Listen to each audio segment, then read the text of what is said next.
Atención, existen exámenes médicos que parecen inofensivos, pero que en realidad pueden causar grandes problemas. Muchos se solicitan sin criterio, lo que lleva a diagnósticos falsos, ansiedad innecesaria, tratamientos peligrosos con efectos secundarios y, en algunos casos, incluso riesgos graves para la salud. Por eso es fundamental conocer 7 pruebas muy comunes que, cuando se piden sin necesidad, generan más confusión que beneficios. El primero es el examen de insulina en sangre. Mucha gente cree que sirve para evaluar resistencia a la insulina o para anticipar la diabetes. Sin embargo, la realidad es que no existe evidencia científica sólida que respalde su uso como prueba de rutina. La prediabetes y la diabetes se diagnostican con otros análisis: glucosa en ayunas, hemoglobina glicosilada, HbA1c y prueba de tolerancia a la glucosa. El examen de insulina no forma parte de los criterios diagnósticos oficiales. Otro problema es su enorme variabilidad. Los niveles de insulina pueden cambiar en cuestión de horas o incluso minutos, según diversos factores. Esto significa que es muy fácil obtener resultados falsamente altos o falsamente bajos. Imagina lo confuso que puede ser. Un paciente recibe un informe con insulina alterada, entra en pánico y se somete a más pruebas y tratamientos que no necesita. ¿En qué casos sí es útil este examen? Solo en situaciones muy específicas, como cuando se sospecha un insulinoma, un tumor raro que produce insulina de manera descontrolada. En esos casos, el paciente suele presentar hipoglucemias repetidas y medir insulina puede confirmar si el tumor es la causa.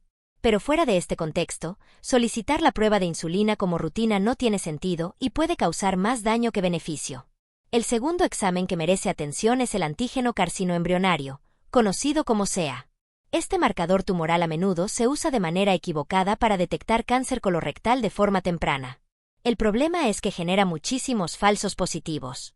Esto significa que el resultado puede salir alto aunque no haya cáncer. Una simple gripe, una inflamación intestinal o el hábito de fumar pueden elevar el CEA. Y al ver ese resultado alterado, muchas personas entran en pánico, convencidas de tener cáncer cuando en realidad no es así. El problema contrario también ocurre. Muchos tumores colorectales no producen este marcador, por lo que el examen puede salir normal aunque el cáncer exista. Eso genera una falsa sensación de seguridad y retrasa el diagnóstico correcto. La forma adecuada de detectar cáncer colorectal es con una colonoscopía, indicada a partir de los 45 años en personas sin antecedentes familiares, y antes en quienes tienen alto riesgo genético. La colonoscopía no solo detecta cáncer, también permite eliminar pólipos antes de que se conviertan en cáncer. Algo que el CEA jamás podrá hacer. El tercer examen que causa confusión frecuente es el de anticuerpos tiroideos, especialmente el anti-TPO. Se solicita con demasiada frecuencia, pero puede dar positivo en hasta un 20% de la población sana, sin que exista ninguna enfermedad. ¿Qué pasa entonces? Que muchas personas reciben un resultado alterado, creen que tienen un problema grave de tiroides y comienzan un calvario de pruebas innecesarias. Este test solo tiene sentido cuando hay sospecha real de tiroiditis de Hashimoto u otra enfermedad autoinmune, y siempre debe interpretarse junto con TSH y T4 libre. Si esos valores son normales, un anti-TPO positivo no cambia la conducta médica. Pedirlo sin motivo solo genera preocupación, consultas adicionales y hasta tratamientos injustificados. El cuarto examen que genera muchísima confusión es la prueba de alergia alimentaria por IgG. En los últimos años se ha popularizado como una supuesta forma de descubrir intolerancias ocultas, pero la realidad es clara, no tiene validez científica. Sociedades médicas de renombre, tanto en América como en Europa, han declarado que este examen no debe usarse para diagnóstico. ¿Por qué? Porque cuando alguien se lo hace, los resultados suelen salir positivos para muchos alimentos que la persona consume diariamente sin ningún problema. El paciente recibe el informe, ve varias alertas y entra en pánico, creyendo que tiene alergia a todo lo que come. Como consecuencia, elimina alimentos sanos y nutritivos de su dieta sin necesidad alguna. Esto puede provocar carencias nutricionales, restricción innecesaria y un fuerte impacto en la calidad de vida. El diagnóstico real de una alergia se hace con pruebas validadas como el test cutáneo o los exámenes específicos de IgG, que sí cuentan con evidencia científica. La prueba IgG alimentaria, en cambio, solo genera miedo y confusión. Lo más preocupante es que muchos pacientes creen que un buen médico es aquel que pide la mayor cantidad de exámenes, incluso aquellos que parecen sofisticados o poco conocidos. Ven una lista extensa y piensan, este doctor se preocupa de verdad. Pero lo que en realidad refleja, muchas veces, es falta de criterio. Un buen médico no pide más pruebas, sino las pruebas correctas en el momento correcto. El quinto examen de la lista es el de cortisol. El cortisol es una hormona clave, pero medirlo de forma equivocada puede ser muy engañoso.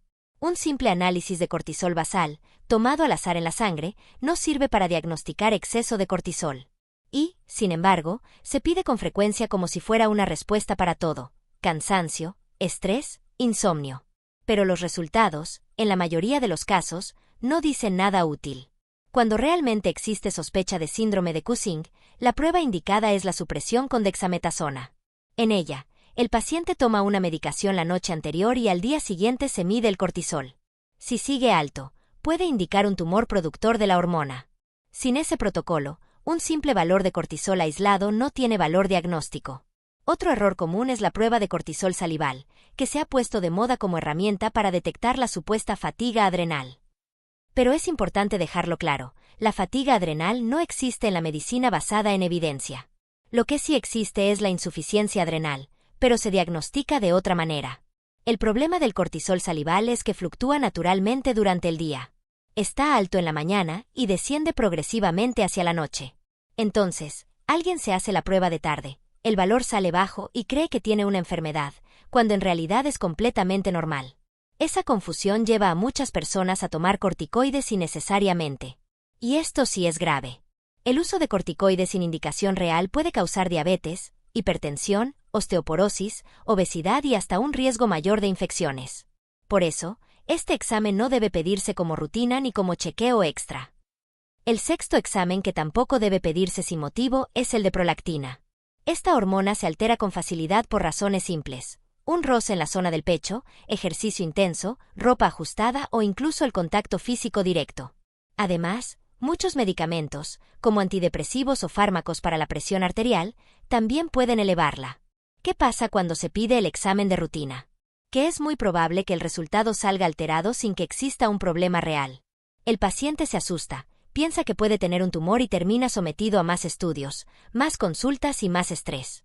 La prolactina solo debe medirse en situaciones concretas: infertilidad, alteraciones en el ciclo menstrual, baja testosterona en hombres, salida de leche por los pezones sin embarazo o sospecha de un tumor productor de prolactina. Fuera de esos escenarios, pedirla solo sirve para crear alarma innecesaria.